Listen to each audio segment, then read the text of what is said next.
Bonjour à tous, bienvenue dans cette nouvelle émission du Journal débridé. Me voici déjà dans le temple de Confucius de Shanghai.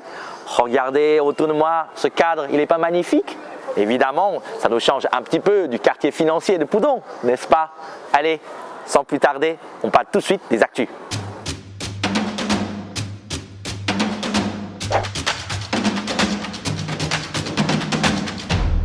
On commence avec un phénomène météorologique incroyable dans le nord de la Chine. Une tempête de sable sans précédent. Regardez ces images, on se croirait dans un film de science-fiction. Les particules ont fait le voyage depuis la Mongolie et ont largement perturbé la circulation et la vie des habitants de Pékin et des provinces environnantes, sans parler des records de pollution. Une bonne excuse pour ne pas aller au bureau. Sitôt apparu, sitôt disparu. Le très populaire Avatarifi a fait une courte apparition sur les réseaux sociaux chinois avant d'être enlevé. Mais pourquoi? En gros, cette application de deepfake permet d'animer une de vos photos et les résultats sont bluffants. Tellement bluffants que les autorités ont eu peur qu'elle soit utilisée pour des rançons ou des arnaques. Dommage, parce que c'était vraiment rigolo. Décidément, les parents sont à l'amende ces derniers temps.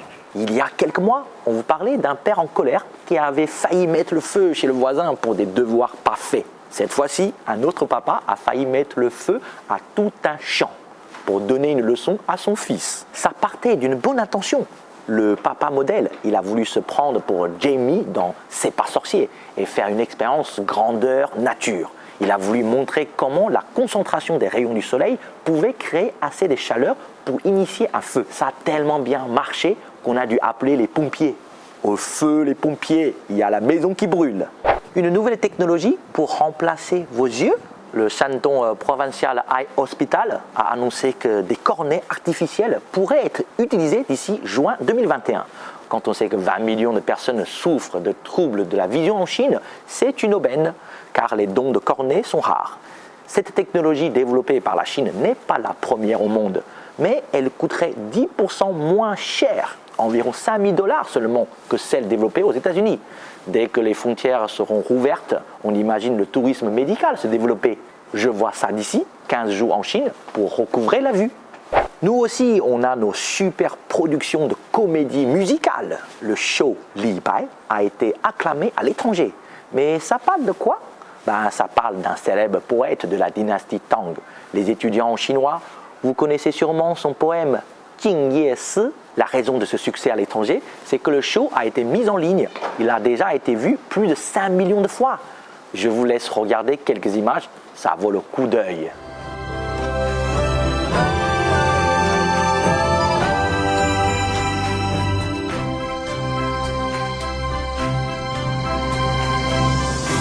À l'occasion du mois de la francophonie et de la journée internationale des droits des femmes, une exposition rend hommage aux grandes figures scientifiques féminines chinoises et francophones, historiques et contemporaines. Vous en reconnaissez quelques-unes? Qingmingjie, c'est la fête des morts, un peu comme votre Toussaint. Cette année, Qingmingjie aura lieu du 4 au 6 avril prochain. Traditionnellement, on va sur les tombes de nos ancêtres pour balayer les tombes. Cette année, comme l'année dernière, il faudrait prendre rendez-vous avant de se rendre au cimetière. Eh bien oui, avec le Covid qui traîne, on souhaite éviter les attroupements qui pourraient faciliter la propagation du virus. Donc, il faudrait prendre un ticket et attendre son tour. L'avantage, c'est que les réservations peuvent se faire par WeChat. Bienvenue dans le futur. Comme Qingmingjie arrive, c'est bientôt la saison des Qingtuan. C'est fait à base de farine de riz gluant. C'est rond, c'est vert, c'est farci à la pâte de haricots rouges, bien bourratif et délicieusement parfumé. Vous devriez essayer. Voilà pour les nouvelles incroyables et insolites de la Chine. Rendez-vous dans 2 semaines pour d'autres actus.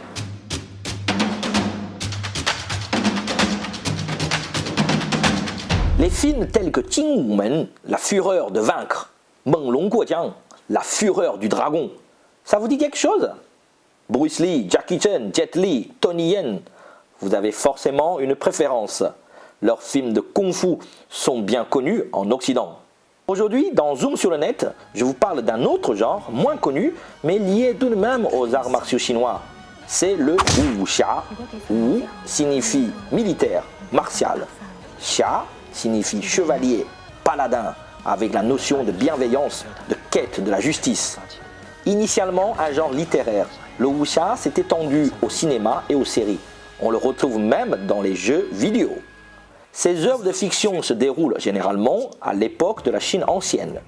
La particularité de ces héros, c'est qu'ils savent tous voler ou maîtriser des pouvoirs magiques. En fait, vous avez sûrement vu le film culte de ce genre, Tigre et Dragon. Dans ces histoires, on prône la justice, on oppose le bien au mal, et les héros du monde wuxia pratiquent les arts martiaux pour défendre leur pays à leur manière.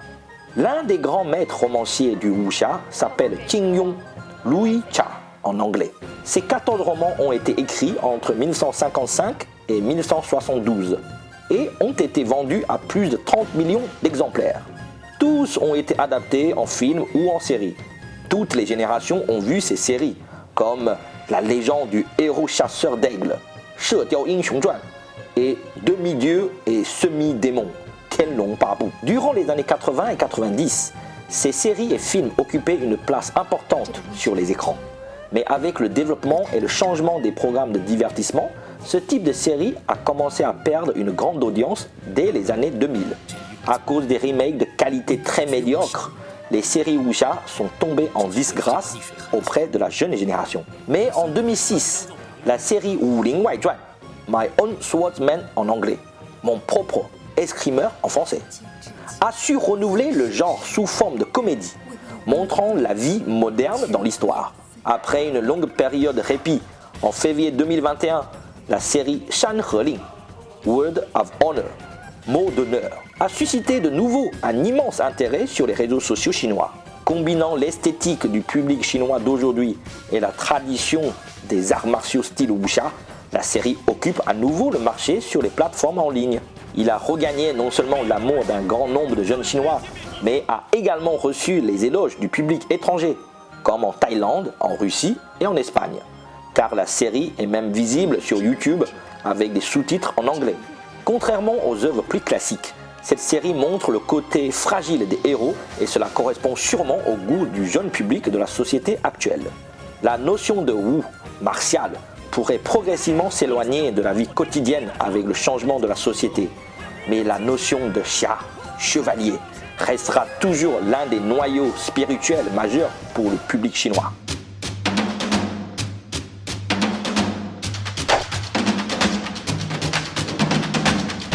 Nul ne doute que nos deux pays partagent une passion, la cuisine. En France, on parle tout le temps de la bouffe. On en voit à la télévision, Top Chef, le meilleur pâtissier, etc. Eh bien en Chine, c'est pareil. Aujourd'hui, dans Sur le bout de la langue, je vais vous donner l'eau à la bouche, puisqu'on va parler des plats chinois et surtout, je vais vous expliquer comment on nomme les plats chinois. Première règle, façon de cuisiner plus ingrédient principal.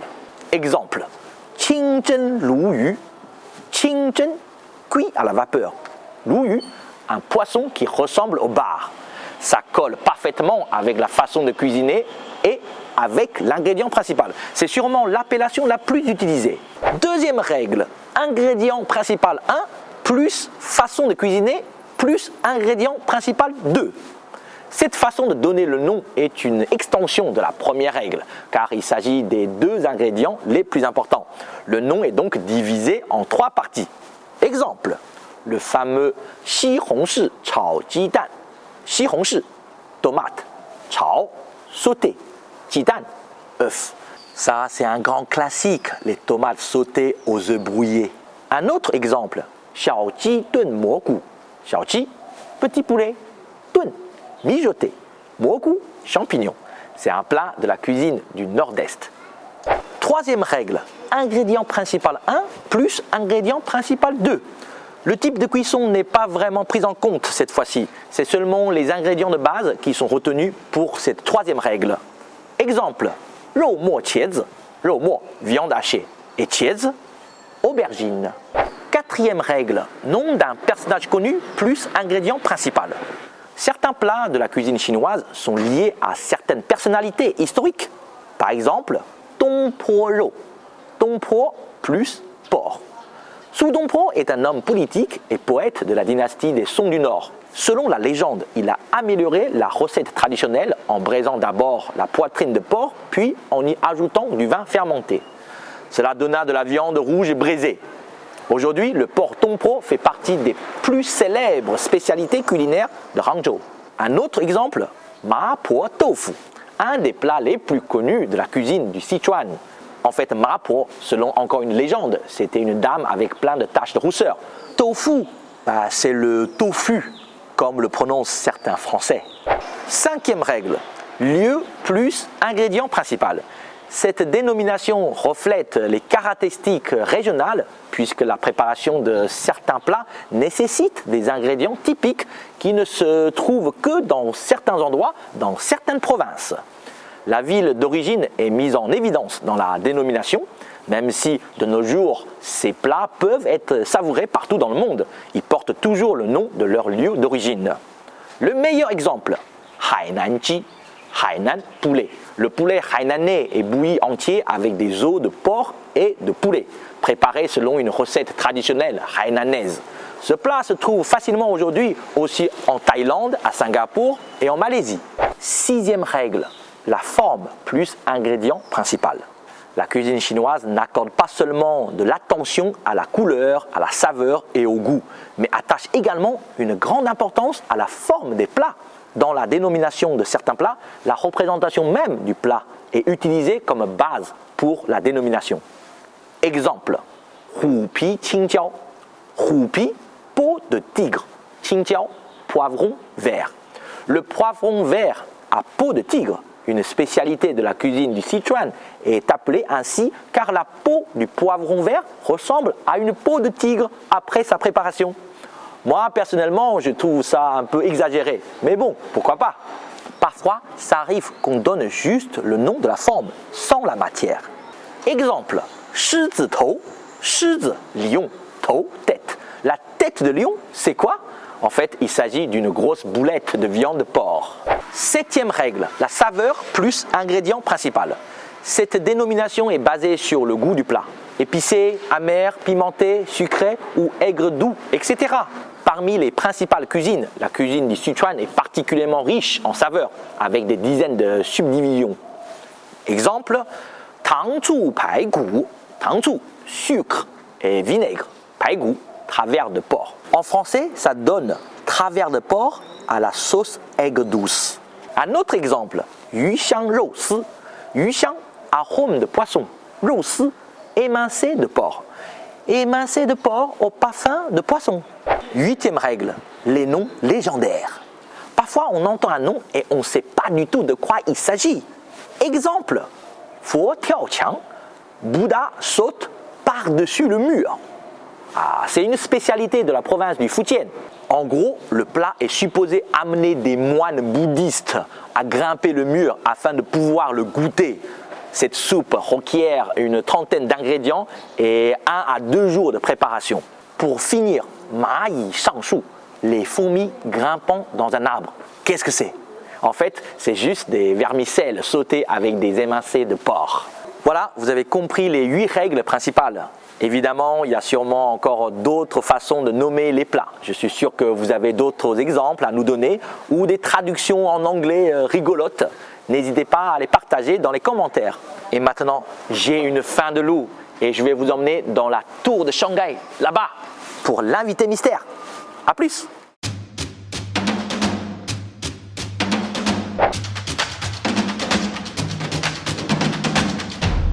Salut Yann! Salut Lisson, Comment vas-tu? ça va et toi? Bienvenue à la Maison à la Meloise. C'est super joli, en plus là je sens une odeur. Qu'est-ce que tu mijotes toi? C'est en train de cuisiner un peu derrière, mais sois patient. D'abord je te fais découvrir et puis après il y aura une petite surprise. Ok, super. On y va? Ok. Allez. Je m'appelle Yann Klein, j'ai 34 ans, je suis originaire d'Alsace. Ça fait bientôt 4 ans que je suis en Chine et je suis le chef exécutif de la Maison à la Meloise à Shanghai, dans la Shanghai Tower. Voilà le café. Merci. On va pouvoir boire un petit café chaud. Colmar ou la ville d'eau Zhujiajiao? Je vais dire Colmar. Colmar pour 2 choses, parce que bon, Colmar c'est la région d'où je viens. Et Colmar c'est, je pense, la ville la plus connue d'Alsace par les Chinois. Parce qu'en 2018, il y a eu une genre d'émission de télé-réalité avec un restaurant dans le centre de Colmar. Et en fait, grâce à cette émission, il y a des milliers de Chinois qui sont venus visiter l'Alsace. Les deux choses qui me touchent le plus en ce moment, la Chine et l'Alsace. La cathédrale Notre-Dame de Strasbourg ou le temple du Bouddha de Jade à Shanghai?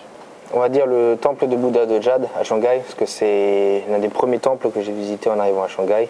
Donc c'était assez spécial parce qu'on venait d'arriver en Chine, donc c'est assez symbolique pour moi aussi. Oui. La choucroute ou le pao cai, le chou fermenté chinois? Sans hésitation, la choucroute. L'une des premières choses lorsque je rentre à la maison, c'est que je vais manger une choucroute. C'est la vie, la choucroute. Les Vosges ou Moganshan? On peut dire en fait que Moganshan est à Shanghai, ce que les Vosges sont à Strasbourg. Parce que vous êtes à Strasbourg en ville, vous avez besoin un peu de respirer, vous allez dans les Vosges, eh ben, ici c'est pareil, vous avez besoin de respirer, de boire un peu du verre, de se vider la tête, de la Moganshan. La flamencuche ou le tianbing, la crêpe chinoise? Toi tu viens pas de chez nous toi, hein. On dit la flamme-cour. Flamencourt. La flamme-cour, donc la tarte cuite à la flamme. Ah oui. Jumping, j'ai connu ça au début en arrivant à Shanghai, c'est quelque chose j'aime beaucoup. Mais la flamme coureux, c'est quelque chose qui est vraiment traditionnel chez nous. C'est vraiment, on va manger ça en famille. Donc je vais rester sur la flamme coureux. Bon Yann, tes premiers souvenirs de Chine ou de la culture chinoise? Pour ma part, hein, j'avais un peu des idées, des a priori. Je m'attendais à arriver dans une ville très énergisante, semblable à New York, Hong Kong. Et en fait, j'ai découvert une ville qui est très grande, 25 millions d'habitants encore, et en même temps très paisible, très petit. Lorsque tu vas dans l'ancienne concession française, t'as pas l'impression d'être à Shanghai, quoi. T'as l'impression d'être dans une petite ville. Il y a des cafés un peu partout, et en fait c'est là où j'ai vraiment dit ouais, c'est sûr, je veux venir ici et je vais venir habiter. En arrivant à Shanghai, qu'est-ce qui t'a le plus marqué? C'est cette envie et la passion des gens pour la nourriture. Tu vas, tu as des petits shops, des petits cafés partout. J'étais impressionné, il y avait des cafés partout en fait. Tous les 5 mètres, tu avais un café. Et en arrivant, tu as dû apprendre le chinois quand même. Est-ce que c'est difficile? Ça n'a pas été facile, effectivement, ça n'a pas été facile. Mais en fait, lorsqu'on est arrivé, durant les 10 mois de préparation d'ouverture, tous les matins, on prenait 1 heure de chinois. Et en fait, ce qu'on apprenait durant la matinée, on essayait de l'employer avec les gens du bureau. À chaque fois qu'on a une nouvelle carte avec mes équipes, je leur dis ok, bon, comment on dit ça, ça, ça et ça. Ça va, ça vient petit à petit. En parlant de la langue chinoise, je vais te tester un petit peu ton vocabulaire culinaire. Hein. T'es prêt? C'est parti. Escargot. Wonyo, Épinard. Botsai, Carotte. Wolobo, Le bar. Haloyu. Nickel. En quelques mots, selon toi, quelle est la différence entre la cuisine chinoise et la cuisine française? Il y a vraiment une similitude entre les deux. En France et en Chine, il y a vraiment une cuisine de région. En France, c'est pareil. Ensuite, l'autre point, c'est que tu as des plats qui sont très semblables à la cuisine française. Tu as le Hainanji. Oui, Hainan chicken. Voilà, le Hainan chicken. C'est très semblable à la poule au pot et riz pilaf qu'on a en France. Okay. En Chine, il y a beaucoup d'importance sur les bouillons, sur la soupe. Oui. Ce qui, chez nous aussi en France, c'est très important. Aussi, les techniques sont semblables. Autant en France qu'en Chine, tu as du braisage, tu as du rôtissage, il y a de la cuisson au vapeur, il y a des marinades. Donc, je pense que la structure est la même. Et après, chacun a fait, on va dire, la cuisine à sa sauce. Qu'est-ce que tu aimes le plus dans la cuisine chinoise? Est-ce qu'il y a un plat qui te plaît particulièrement? C'est pas un plat en lui-même, ce serait plutôt un élément. Par exemple, le tofu, c'est vraiment quelque chose qui m'intrigue énormément. Tu manges du tofu en France, enfin, parce que moi j'ai eu le droit de goûter, c'était pas ouf, c'était pas bien. J'ai découvert ici le mapo tofu, qui est vraiment un plat très complexe, je trouve, hein, avec tous ces piments, le Sichuan pepper. La qualité du tofu est très importante, la qualité de la viande. Donc pour moi, ça a été quelque chose de très marquant. Quel plat chinois tu vas apprendre à cuisiner? Je vais dire c'est le xiaolongbao, parce que c'est très ordinaire, mais c'est très technique. Savoir faire la pâte, à faire la farce, à faire la gelée, c'est quelque chose qui m'intéresse beaucoup. Ouais. Comment ça marche en tant que chef exécutif dans un restaurant étoilé? Tu es comme une sorte de chef d'orchestre? Ça peut être semblable à un chef d'orchestre, parce que un chef d'orchestre sans ses musiciens n'est rien. Nous, sans nos équipes, on y a encore moins que rien. C'est séparé entre différents postes. Chaque personne a vraiment un travail très distinct, on va dire. Une personne va uniquement cuire le poisson, une autre personne va uniquement cuire la viande. une autre les garnitures, puis la sauce. Un chef d'orchestre, c'est pareil. Il a besoin de quelqu'un qui va faire du violon, du violoncelle. Chaque chef d'orchestre a différents musiciens pour une spécialité. Nous, c'est pareil. On a comme une équipe qui est assez grande. On est plus de 60. Et on a de la chance d'avoir, on va dire, un orchestre talentueux. Quels étaient les premiers retours de la clientèle chinoise? C'était bon, mais on savait qu'on pouvait faire mieux. On a dû adapter un peu notre cuisine à la clientèle locale. Le chef Eric Prat en France, il a une cuisine qui est très généreuse dans les portions. Ici, ce qu'on a changé un peu, c'est qu'on avait réduit un peu les portions, réduit un peu les assaisonnements. Et en fait, on est encore allé plus loin en réduction de ce qui est le sucre dans les desserts, la crème et le beurre. On a vraiment essayé d'alléger au maximum la cuisine du chef. Et donc, au bout de 3 ans, est-ce que maintenant, la nouvelle clientèle chinoise, on va dire, t'a donné d'autres retours? On a décidé vraiment d'être au maximum local. Nous, notre restaurant en France, on source à peu près 60% de nos ingrédients 200-300 km autour du restaurant.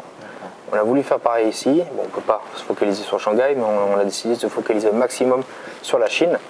Et donc là, aujourd'hui, on est fiers de dire qu'on est à peu près à 60-70% en produits locaux. On travaille des produits chinois avec une technique française aux saveurs de la Bourgogne.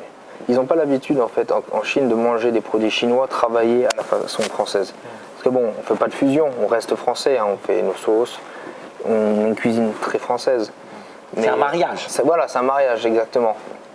C'est un mariage mixte, on va dire. Ouais. Et en fait, la clientèle chinoise est très heureuse. Ils mangent un plat, pas forcément qu'ils connaissent, mais ils reconnaissent un produit. Et le fait de la manger et d'avoir les saveurs qu'ils n'ont pas l'habitude, ça a l'air de plutôt bien plaire. Ouais.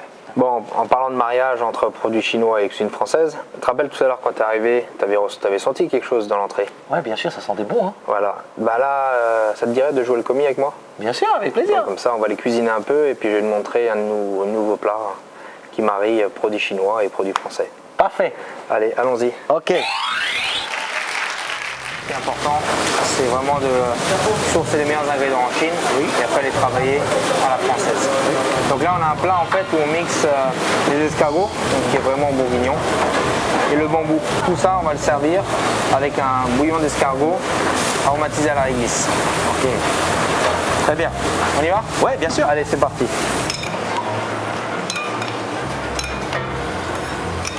Là, c'est cuit à feu doux, non? Voilà. Ensuite, on va rajouter le beurre d'escargot. Ici? Ouais, voilà. Tu mets à peu près une cuillère.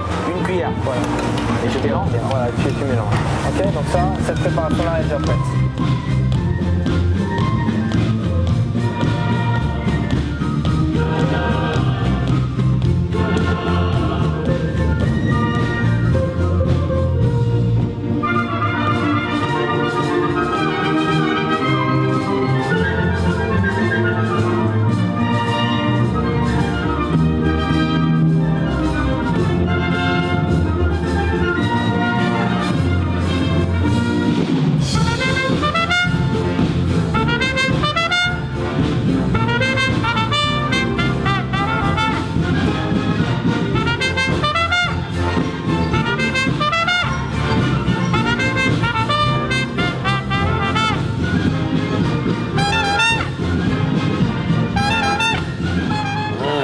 C'était super bon et j'ai appris énormément de choses sur la cuisine chinoise et française.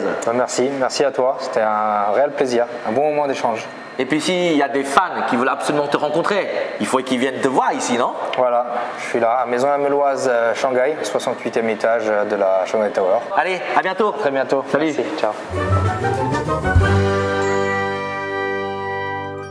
Voilà, c'est déjà la fin de cette émission. J'espère qu'on vous a fait saliver et en tout cas, je me suis régalé à vous la concocter. N'hésitez pas à vous abonner. Je vous donne rendez-vous dans 2 semaines. À bientôt.